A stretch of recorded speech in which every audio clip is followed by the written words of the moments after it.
Now, welcome to another edition of News from Naboo with Thor's Lightning Takes. And let us get right to the news. All right, today we're going to talk about a specific interview. Emmy-winning film reporter Jake Hamilton got a chance to interview Ewan McGregor, Moses Ingram, and Deborah Chow just a couple of days before Kenobi's premiere. So today we're going to take a look at the interviews. We can look at the interviews one at a time so that you actually have a chance to talk in between. Surprised you're giving me that opportunity. You're right. Don't talk. All right, first up, we'll talk about the interview with Ewan McGregor. He was asked what it was like to be part of Star Wars, and he said, "I couldn't have imagined that I would become part of that legend. It really meant something as it did to so many people, you know? The world of Star Wars became a very real place for me. I watched that first film so many times. When we got a video recorder, we had a copy of the film, and we watched until there was no picture, just colors. I can relate to that. We knew every line, and it meant something. And still, when someone says Star Wars, I still see the first flash in my mind is R2-D2 and C-3PO walking through the desert arguing with one another.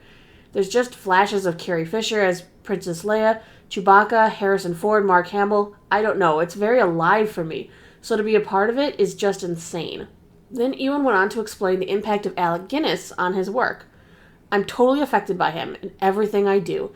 Since I did the first prequel, it's been this case. I always think about him. I don't know Alec, and I didn't have a chance to meet him, but I'm an absolute fan of his. He was really one of Britain's premier actors of all time. He was a brilliant and extraordinary talent, and to have any sort of link to him is an amazing privilege for me. So I always have him in my mind when I play the role. I like to hear his voice when I say the lines.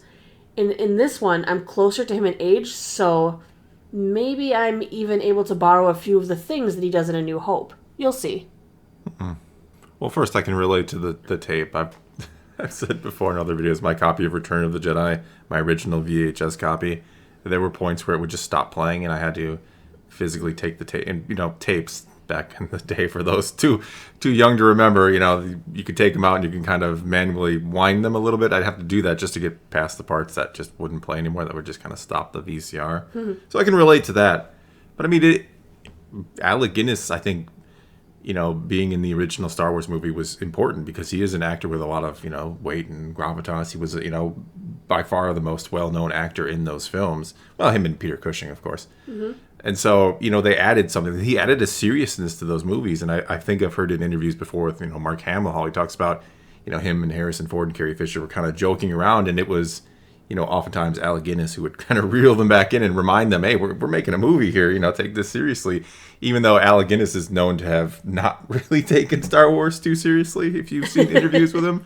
So it's kind of interesting. And I do hope that this is it's what I've always said that I want out of this series, is kind of that bridge between the Ewan McGregor and Alec Guinness Obi-Wan, that, we're kind of, merging the two together. Not that Ewan didn't do a great job in the prequels of feeling like a very young Alec Guinness Obi-Wan, but this is the chance to really blend those two together. And absolutely. Fingers crossed that he, pulls it off, and I'm pretty sure he will. Ewan's a pretty darn good actor. Darn good. Darn good. Using my harsh language today. Mm-hmm. Next, Hamilton spoke with Moses Ingram, who is playing Inquisitor Reva. In regards to her lightsaber, she'll be wielding, of course, a double-bladed red saber, as Inquisitors and Darkseid Inquisitors tend to do. She had this to say about her signature weapon. "So I did not get to pick my lightsaber, but it was made custom for me. As we start to train, it's important that our lightsabers fit the shape of our hands, so it would go through iterations. They'd come, we'd fight with them, they'd cut a certain way, a certain line to make it feel better, a certain fit. Then, the last day, Brad, our prop master, comes in with this black box and says, 'This one is yours.' It's as exciting as it sounds." I wonder if you get to keep it. I'd want to keep it. I think they usually do, don't they? I mean, I've heard in the past that even when they're not supposed to, they just kind of pocket them anyway. I mean, that's what I would do. I don't know what happened to it, Whatever. Is that a lightsaber in your pocket, or you just, never mind. Then she spoke about what it means to her to be playing a very powerful and prominent villain. "I feel blessed I get to be a vessel through which Reva comes to life.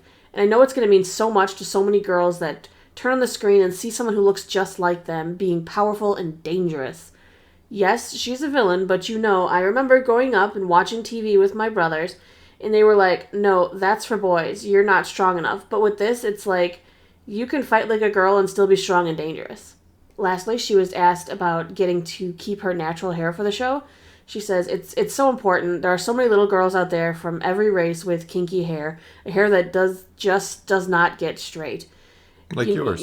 You know what kidding. I mean? She has very straight hair. It's really important for me, for my character, to have hair that does what it does.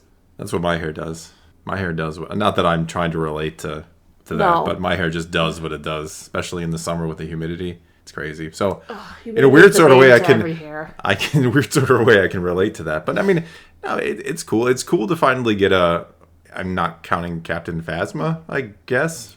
Captain Phasma was a failure to trying to make a strong lady villain, if that's what you're going for. That's what it's cool She's to a failure finally of get making a strong villain, period. Yeah, well, just a failure all around, unfortunately. But no, I mean, I'm fingers crossed that Reva is a good villain, because we don't have on live action, we don't really have a female villain. No, I mean, you get them sporadically. I mean, in Clone Wars, you've got Ventress. Ventress, which is she's a great villain. Great. And then they kind of redeemed her and made her not such a villain, which was a little disappointing, because I want them to just make a full-on... Yeah, she kind of became a bounty hunter, and then she kind of had the Heart of Gold syndrome, as I like to call it, and then full-on, Full-on Heart of Gold, because of... In the book, the in Dark Disciple with her and Quinlan Voss, so...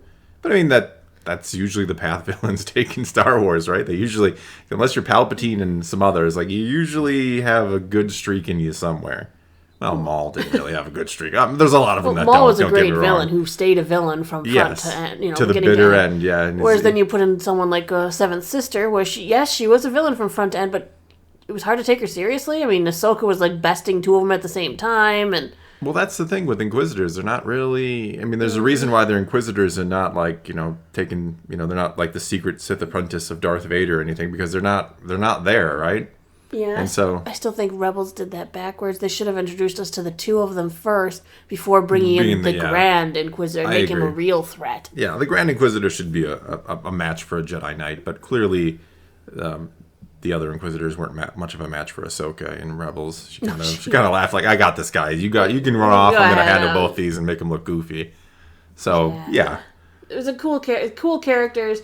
But they don't have the greatest track run of with their villains, especially, sadly, the female ones. No, like I said, in the movies, it's Captain Phasma is it, and she didn't really... She looks so cool. I bought a T-shirt. Everybody did. That was the point of Captain Phasma. A shiny stormtrooper was meant to sell merchandise, and then they forgot. They kind of forgot to make a character out of her. Yes, I will sell out my own people for self-preservation. Absolutely, I will. I'm so devoted to the cause that they had to write a book to make it so she was not so broken.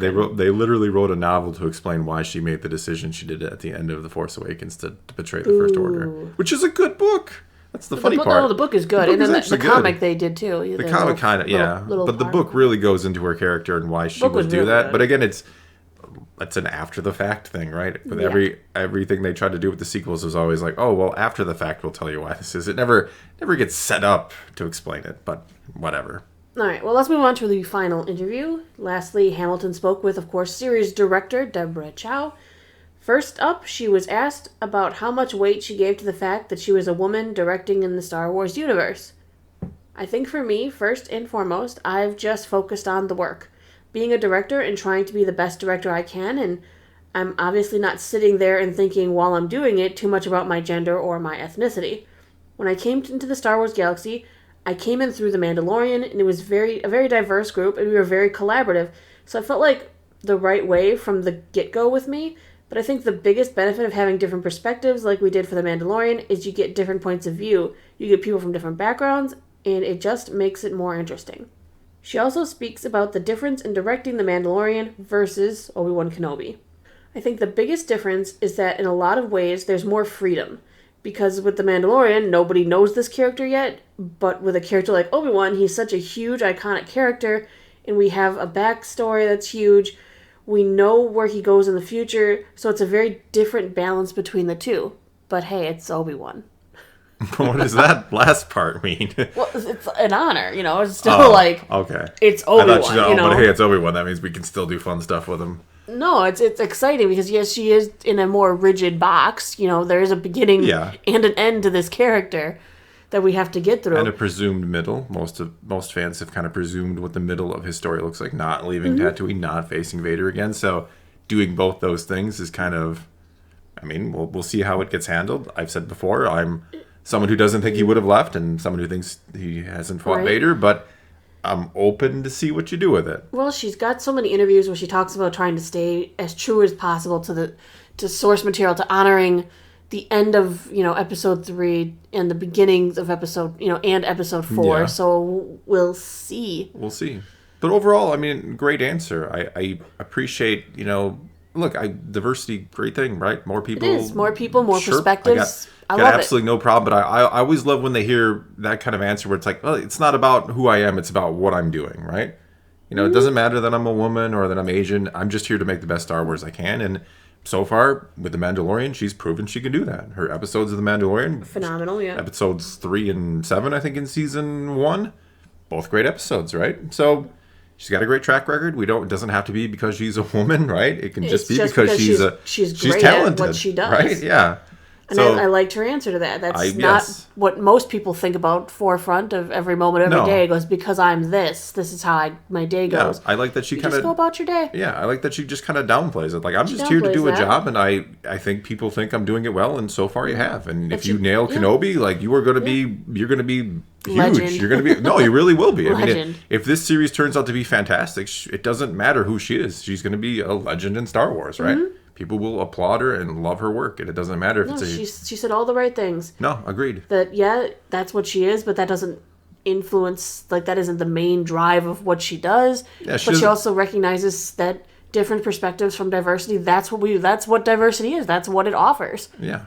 Yeah, exactly. And I think she said something similar before where she's like, she doesn't want to be thought of as a female director. She wants to be thought of as a director. I think that's how my personal opinion, you can kind of disagree. I think that's how we need to look at the world. Let's stop looking at, what you look like and instead look at what you do more so, right? Mm-hmm. Anyway, I think that's all we've got for you this time. So take to the comments below. Tell us what you think about these interviews. Tell us how you feel about them. Tell us how your final hopes and fears for Kenobi with just 2 days left. And let's talk some Star Wars. And until next time, thanks for watching.